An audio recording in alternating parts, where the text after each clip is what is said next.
Hello. Once again, welcome back to the spectroscopy of organic compounds. We are discussing about the UV visible spectroscopy in the last class. We discussed about the fundamentals of UV visible spectroscopy. Let us continue the fundamentals of UV visible spectroscopy in this class also. In the last class, we saw the importance of UV visible spectroscopy. In what way the UV visible spectroscopy is useful as a spectroscopy instrument in the laboratory and also in the research and development. We saw the other name for UV visible spectroscopy also. What is electronic spectroscopy? We discussed about the electronic transitions that are taking place in UV visible spectroscopy. How electrons are promoted from the HOMO to the LUMO orbitals in UV visible spectroscopy. And we saw what are the requirements for recording the UV visible spectrum. And we saw the principle based on which the UV visible spectrometer is operating, how the UV visible spectrum is recorded. The UV visible spectrum is a record of wavelength of absorption against the intensity of absorption. So it is related, the intensity of absorption is related with the Beer-Lambert's law. Epsilon is the quantity which is actually giving the intensity of the absorption. So we are able to get the UV visible spectrum by recording the electronic transitions. And we saw the different types of electronic transitions.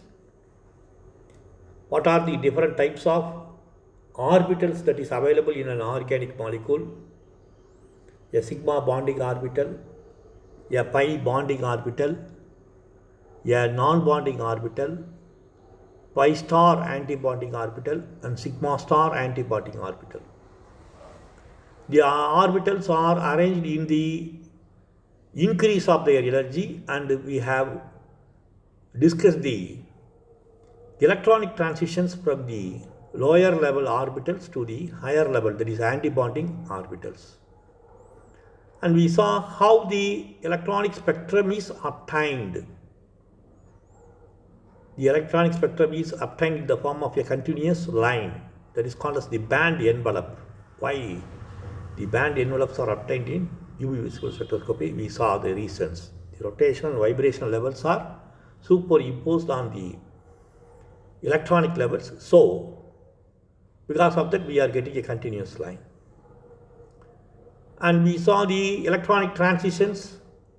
What is a sigma star transition? What is a n sigma star transition in terms of energy? The n sigma star transition is also possible. And how a pi star transition is taking place. And what is a n pi star transition? And we give the names for the different transitions. Pi star transition is called as the K band. The pi star transition is a symmetry allowed transition, so it is a intense absorption. It gives information about the presence of a carbon-carbon double bond, a carbon-oxygen double bond, because of the pi star transition. In addition to the pi star transition, n pi star transition is also possible. Suppose if the n electrons are also available in a molecule having a pi bond, automatically we will have a pi star orbital. But the n pi star transition, the band name is R band, it is a weak transition. We saw the reason. N pi star transition is a symmetry forbidden transition. So there is no symmetry matching, it is a Laporte forbidden transition. Because of that, the molar absorptivity is very low. It's not a allowed transition. And we saw what are B bands, aromatic and heteroaromatics compounds. So we have the benzenoid system. The benzenoid bands benzonide system is having a delocalized pi system. Their absorption is also recorded. Because of the delocalization, the pi system also undergoes electronic excitation. And in such cases, we get the B bands around 215 nanometers. That is an indication of the presence of benzene and benzene-like system in the organic molecule. Apart from that, in the aromatic compounds, we have the carbon-carbon pi bonds which are conjugated. So, because of the carbon-carbon pi bonds, we are having the pi star transition, ethylenic bands. So, the E bands are also appearing. So, in aromatic compounds, we are getting the B bands and E bands. And these are the 4 different types of bands that is obtained. We get a K band due to N pi star transition, K band due to pi star transition, R band due to N pi star transition. It is a weak transition, symmetry forbidden, and we have B bands and E bands due to the aromatic compound and the carbon-carbon double bonds present in them. And we saw the electronic transition in a simple molecule, namely hydrogen. Hydrogen is having a sigma bond only. Automatically, we will have the anti-bonding orbital sigma star. Each hydrogen atoms are giving one electron. If you look at the bonding in hydrogen, then 1s1 electrons are given. So, the atomic orbitals overlap directly and you are getting a sigma bond. The pair of electrons are occupying the highest occupied molecular HOMO, that is sigma bond orbital. The next one is the LUMO, lowest unoccupied molecular orbital, sigma star. Electrons will be promoted. For this, you require 258 kilocalories of calories per mole. That is given by ultraviolet light of 111 nanometers. So, the hydrogen molecule will absorb UV light at 111 nanometers because of the transfer of electrons from the sigma to sigma star orbital. Now, we saw the different transitions in an organic molecule. Because of the different transitions, the organic molecule absorbs electromagnetic radiation. We saw what is a pi star transition, what is a N pi star transition, N sigma star transition, all these things, sigma star transition, all these things we saw. Now, where do we have these bonding as well as anti-bonding molecular orbitals? They are present in the molecule and they are present in the groups. Actually, the atoms are connected by these bonding orbitals. So, we have specific groups in the organic molecule, and the specific groups are responsible because of the presence of the N, sigma and pi orbitals. The specific groups are undergoing the electronic transitions. Now, slowly, I am explaining you the terms that are connected with UV visible spectroscopy. See, just now I told you that we have some specific groups which are responsible for the electronic transitions in an organic molecule, and those specific groups are called by the name chromophores. So, what is a chromophore? A chromophore is defined as any covalently unsaturated group that is present in the molecule, and it is responsible for the absorption of electromagnetic radiation in the UV visible region. See, you have a carbon-carbon double bond, a olefin, a molecule of ethylene, a molecule of styrene, a molecule of cinnamic acid. So, all these molecules have a carbon-carbon double bond, butadiene, butene, 1-butane. So, the carbon-carbon double bond, if it is present, then we have the pi and pi star orbitals. Because of the pi and pi star orbitals, the electronic transition which is symmetrically allowed, you will have an absorption. A carbonyl group, carbon oxygen double bond, you have the pi and pi star orbital. A pi bond is between the carbon and oxygen. Further, the oxygen atoms are having a lone pair of electrons. So, the n orbital electrons can be promoted from the carbonyl oxygen to the pi star orbitals. We can expect the n pi star as well as pi star transition in the carbonyl group. Because of that, there may be absorption of electromagnetic radiation. A nitro group, NO2. The nitro group, nitrogen oxygen double bond and nitrogen oxygen a coordinate bond. So nitro group has a special type of bonding. So electrons can be promoted, and that is why the nitro compounds are yellow in color. The absorption is very strong, it seems. So the nitro compounds are yellow in color. Suppose as the number of nitro groups increase, the color of the compounds also increases. And we have azo group in the case of dyes, N double bond N.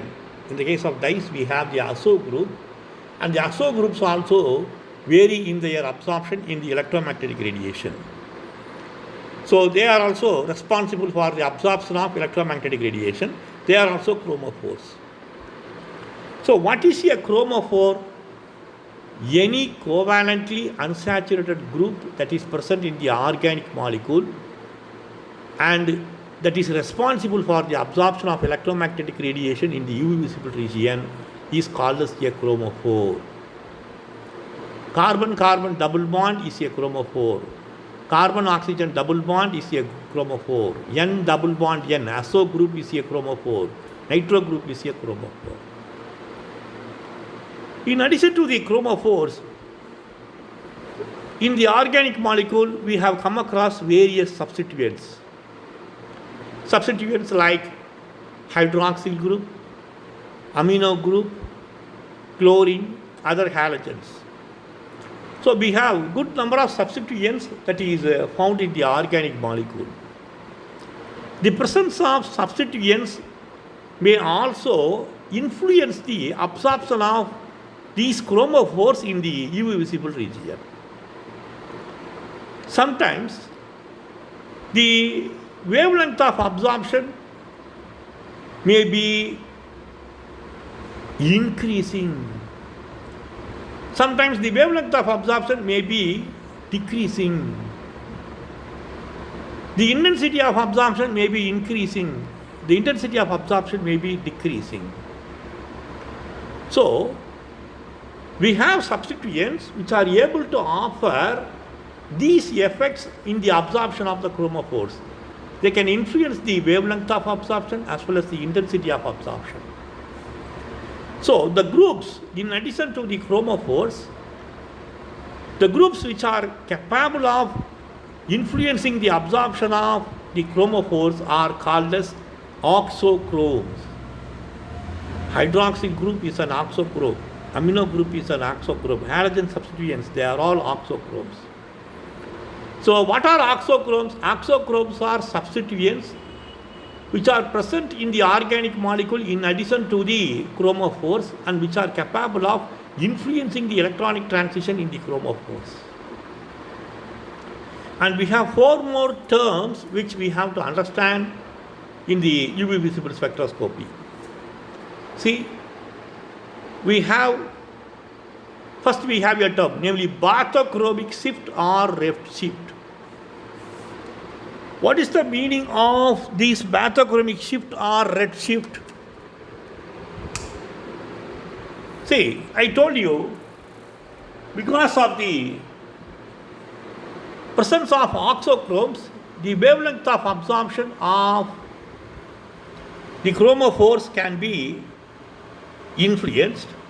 Suppose if the wavelength of absorption is shifted to the longer wavelength side, that is, if there is an increase in the wavelength of absorption due to the presence of chromophores, it is called as the bathochromic shift. There is a shift in the original absorption of the organic molecule due to the presence of oxochromes. So such a effect is called as bathochromic shift. It is also called by other name, namely redshift. So what is a bathochromic shift or redshift? It means increase in the wavelength of absorption. Okay? So a redshift or bathochromic shift is nothing but the increase in the wavelength of absorption of the organic molecule. Now, let us see the next term, namely hypsochromic effect or blue shift. It is just the opposite of bathochromic shift. Because of the presence of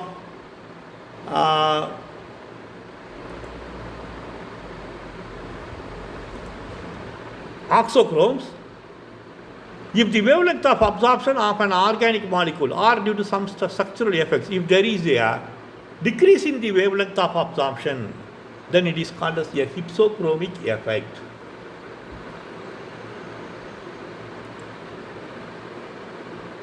Or it is also called as a blue shift. So hypsochromic effect is nothing but the decrease in the wavelength of absorption due to the presence of the oxochromes or due to some structural change in the molecule. It is also called as blue shift.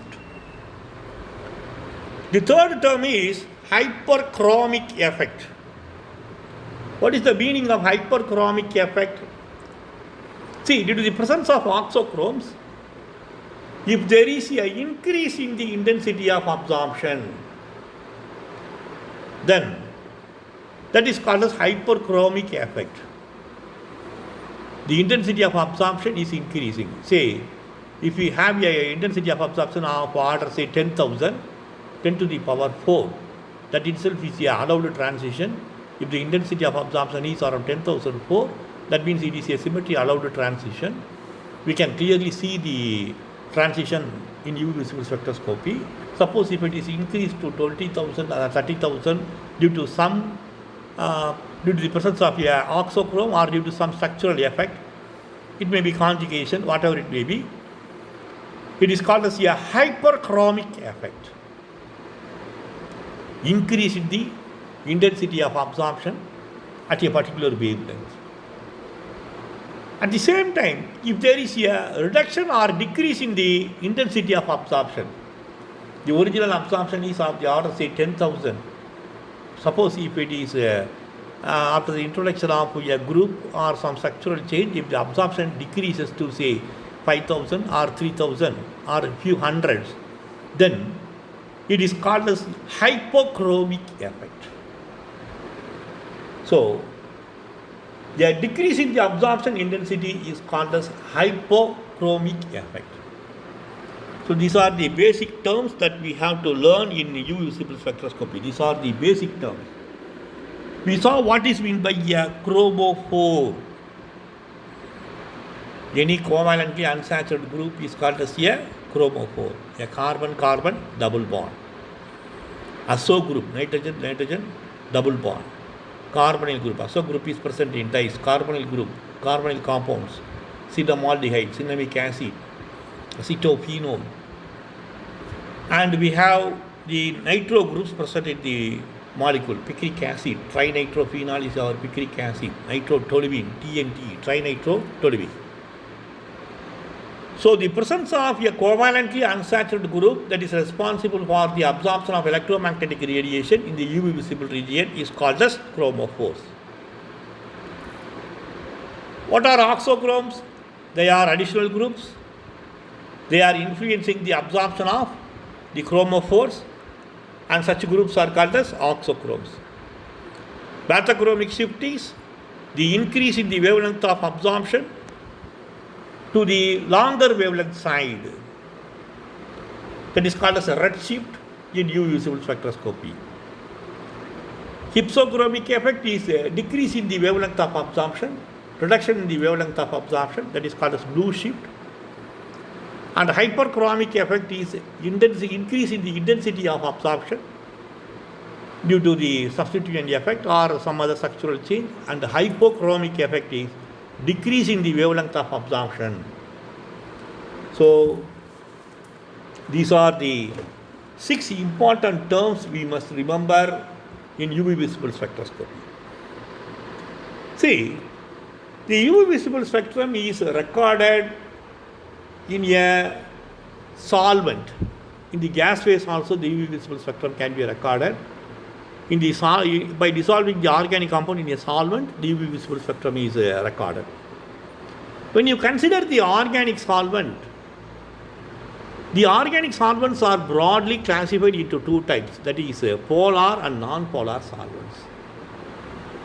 The reason for telling discussing about the polarity of the solvent is the polarity of the solvents can influence the electronic transitions in UV visible spectroscopy. See, let us see how the polarity of the solvents can influence the electronic transitions.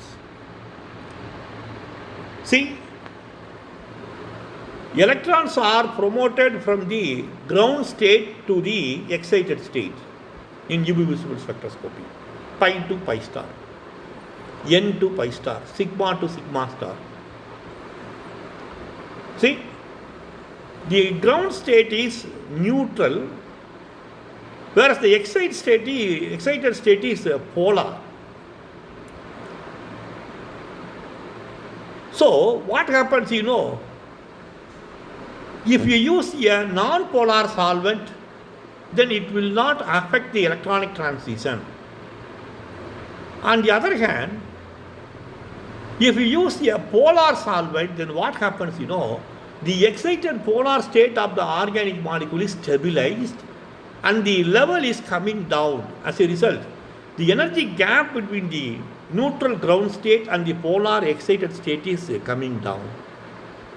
So, the wavelength of absorption increases, lambda value increases because it requires lesser energy. So, the electronic transition is different in different solvents. If you change the solvent polarity, that affects the electronic transition. In the case of polar solvents, the energy required for the electronic transition is less when compared to the use of non-polar solvents for the same organic molecule for recording the same UV visible spectrum. So, in UV visible spectroscopy, always it is a condition. You must record in which solvent the organic molecule is recorded for its UV visible spectrum. So, that is very important. Now, let us move to the next important aspect in UV visible spectroscopy, that is, we shall see how a ethylenic chromophore is absorbing electromagnetic radiation. Let me explain the absorption of a ethylenic chromophore with the help of the slides that is prepared in the form of prepared by me by taking photos in the board. See, the ethylenic chromophore, we all know that it is responsible for showing the pi-pi star transition because we have a carbon-carbon double bond. The wavelength of absorption is 165 nanometers. The pi-pi star transition is a allowed transition. So it is a very strong absorption. It shows very strong absorption. The Emax value is of the order, say, 10,000. 10,000. Over the 10,000, you can see the image of the tube light. Nothing to worry, it is the image of a tube light in my house. So the pi-pi star transition is noted around 165 nanometer. The Emax value is of the order, say, 10,000 because it is a symmetry allowed transition. So that is clearly seen when you have a carbon-carbon double bond. Suppose if a alkyl group is attached with the carbon-carbon double bond, then what happens to the pi-pi star transition? ethylene. You have a carbon-carbon double bond, ethylene, CH2CH2, double bond CH2. So we have 4 hydrogens, 2 carbons. Suppose if it is substituted with a methyl group, 1 propene. What is the influence of this alkyl substitution over the pi-pi star transition? See, the methyl group, we all know that it is able to offer hyperconjugation effect. We all know that the hyperconjugation is no bond resonance.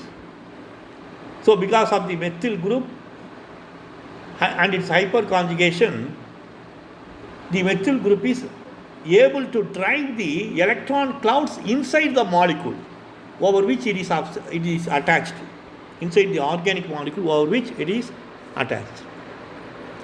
So in the case of 1 propene, the methyl group, because of the hyperconjugation effect, it is able to drive the electrons inside the carbon-carbon double bond. Already the carbon-carbon double bond is having the pi electrons, and if you try to push the electrons inside it, what will happen? The electrons will be promoted from the pi to the pi star orbital very easily. So the electron promotion is favored due to the presence of a alkyl substitution.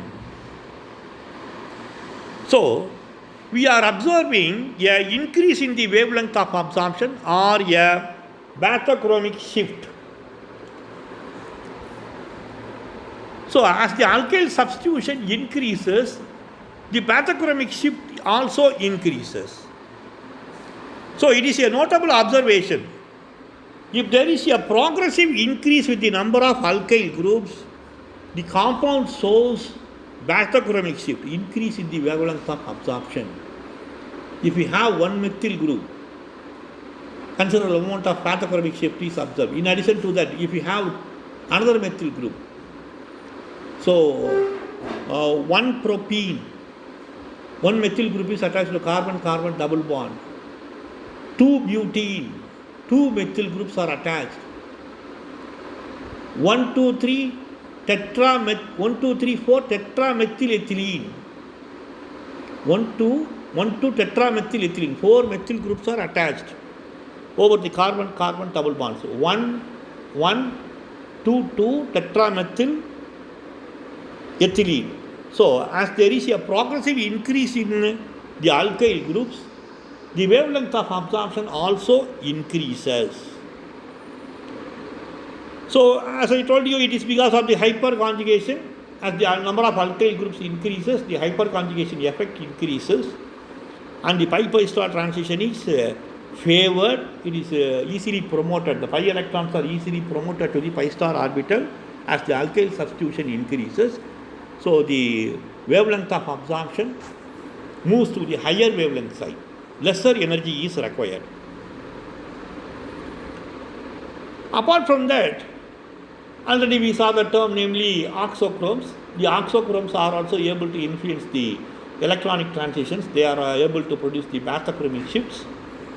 In addition to the alkyl substitution, we have the batho groups where a amino group, a OH group, a heteroatom, that is oxygen with a lone pair of electrons, alkoxy group, ethers, alkoxy are ethers, esters, oxygen of ester groups, and we have the thioethers, thioesters, etc. So all these substituents are able to influence the carbon-carbon double bond absorption.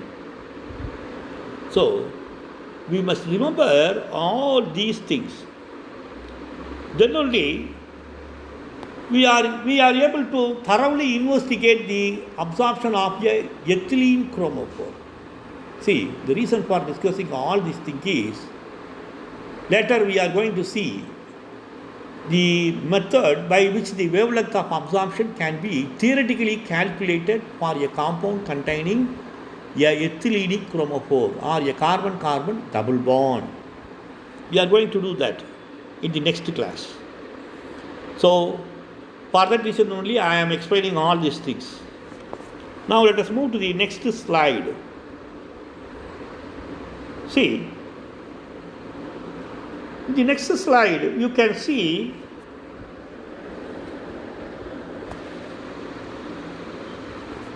two molecules. The first one is 1-butene, where you have a butene molecule, carbon-carbon double bond is at position number 1. And you have 1,3-butadiene. It is a diene, butene molecule. 4 carbon atoms are there, but the carbon-carbon double bonds are 2 at position number 1 and 3. So it is a diene, 1,3-butadiene. What is the difference between 1-butene and 1,3-butadiene? One is a monoene, another one is a diene. Because of the presence of diene, what happens? See, in 1,3-butadiene, the carbon-carbon double bonds are present in the alternate carbons. Because of the presence of alternate carbon-carbon double bonds, what happens, resonance effect is operating. See, resonance effect is operating. You can clearly see how the resonance effect is operating by the delocalization of carbon-carbon double bonds if they are present on the alternate carbons. See, these are the resonance structures. I am able to draw 2 resonance structures for 1,3-butadiene. So resonance effect is operating, and because of the resonance effect, the carbon-carbon double bonds are linked with each other, and this is called as conjugation. Let us see how they are linked. See, these are the pi bonding orbitals of 1,3-butadiene. Because of the resonance effect, all the 4 orbitals of the carbon are overlapping, and that is shown in this picture. So,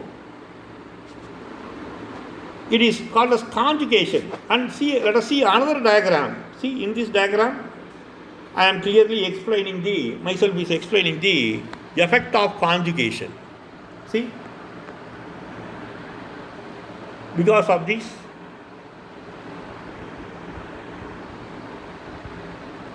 what happens? On the left side, you can see the pi-pi star transition, which is taking place at 165 nanometer. Because of the conjugation, continuous overlap of the p orbitals occur.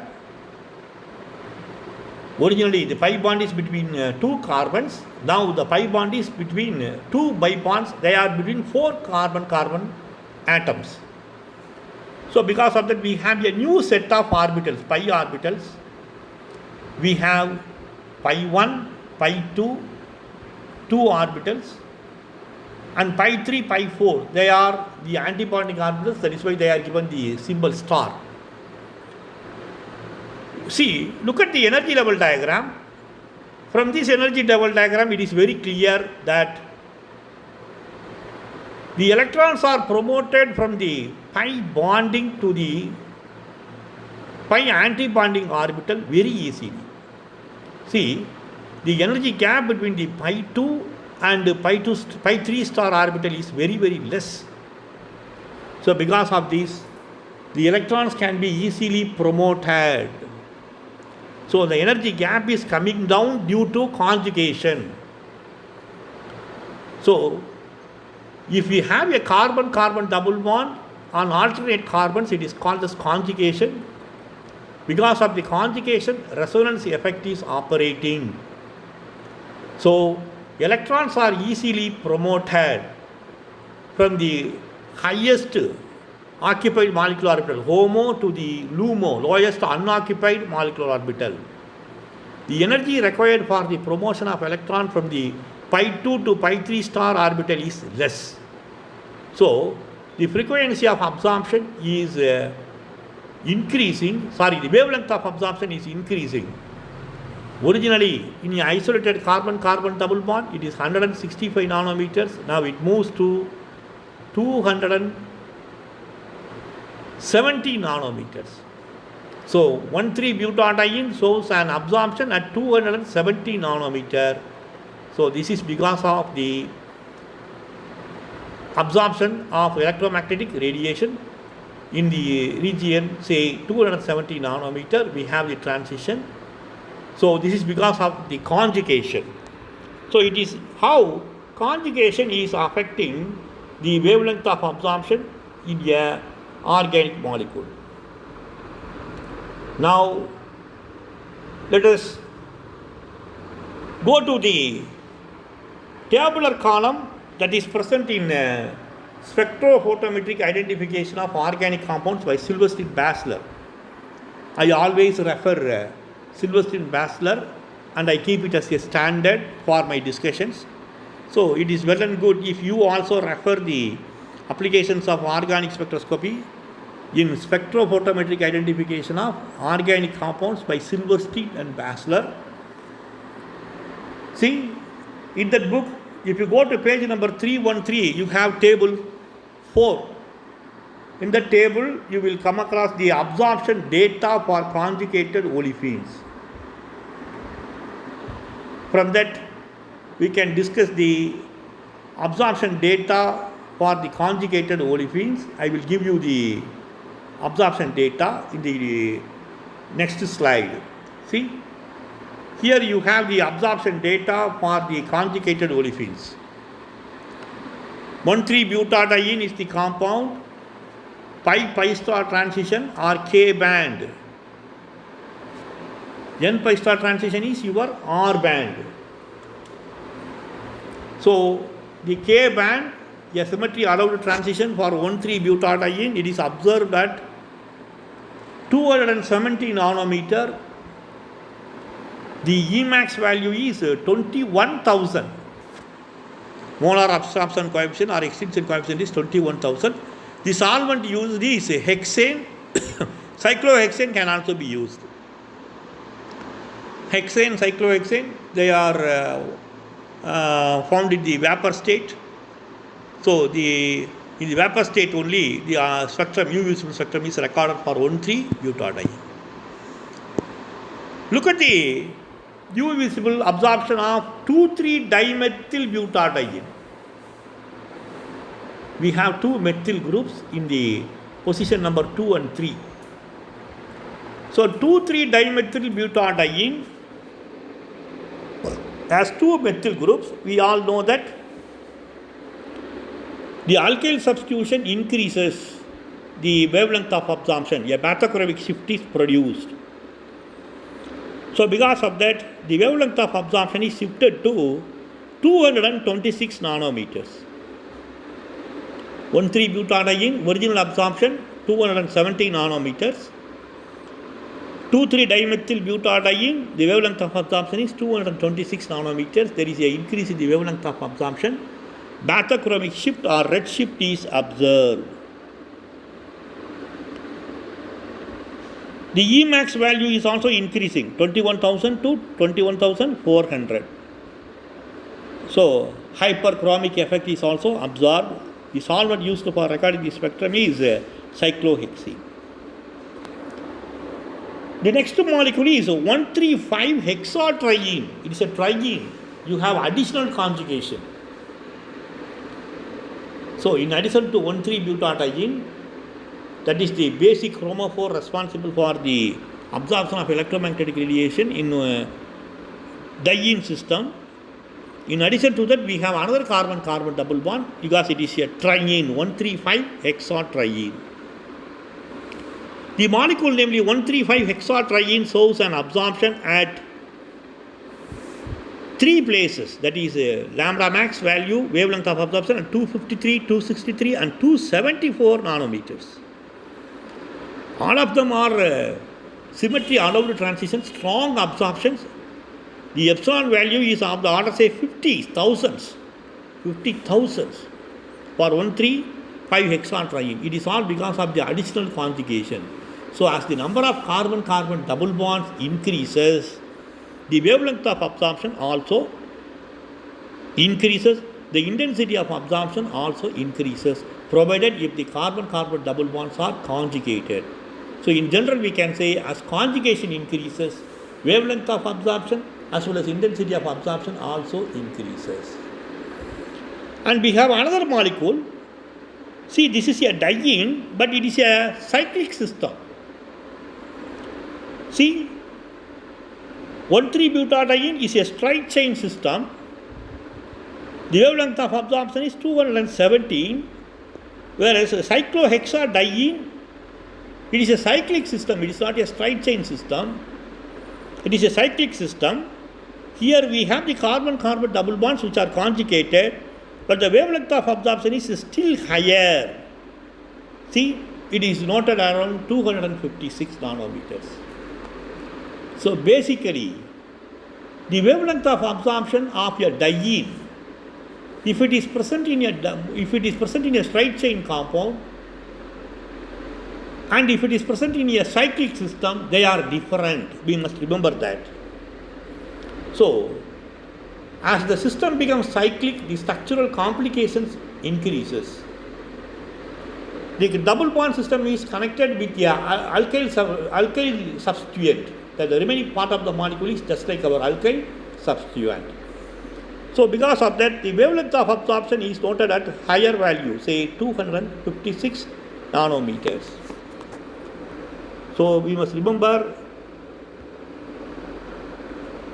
these points when we are discussing about the wavelength of absorption for a carbon-carbon double bond.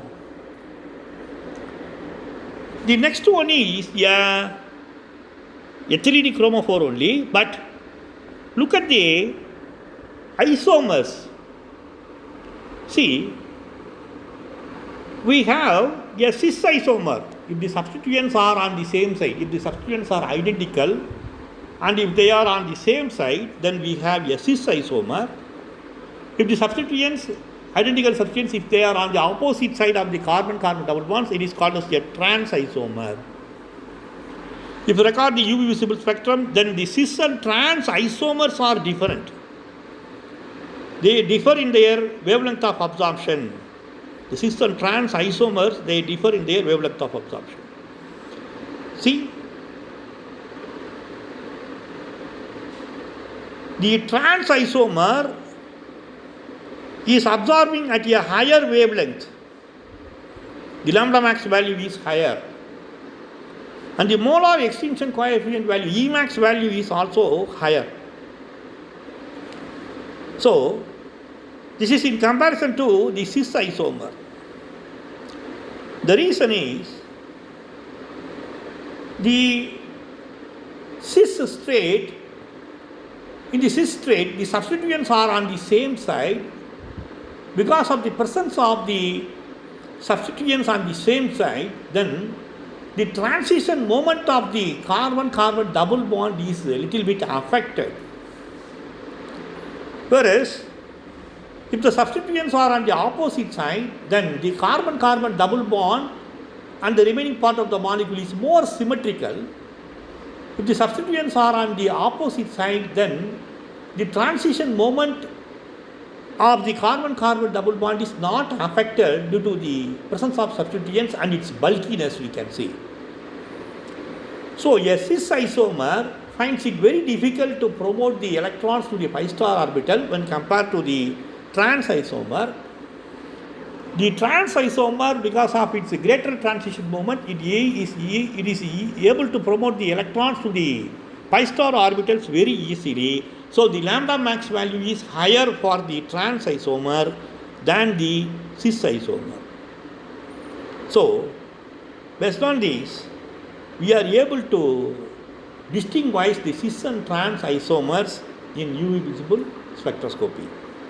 With this, I stop today. In the next class, we shall see some more aspects of the carbon-carbon double bond, absorption in UV visible spectroscopy, and we shall move to the theoretical calculations. The next class is very important. Please remember, you must learn how to calculate the wavelength of absorption based on the rule, namely Woodward and Fisher rule. It is a theoretical method. I will explain the method of calculation. Based on these problems will be asked in the semester examination. And you will be asked to calculate the wavelength of absorption if you sit in the viva voce for your practical exams also. And if you go for any interview, you will be asked questions from this area. So you must know how to calculate the wavelength of absorption. It is a problem solving approach. I will discuss the problem based on the Woodward-Fisher rule with the help of a table. So the class may take 1 hour. I will inform you the time schedule later. So don't miss the next class. Thank you.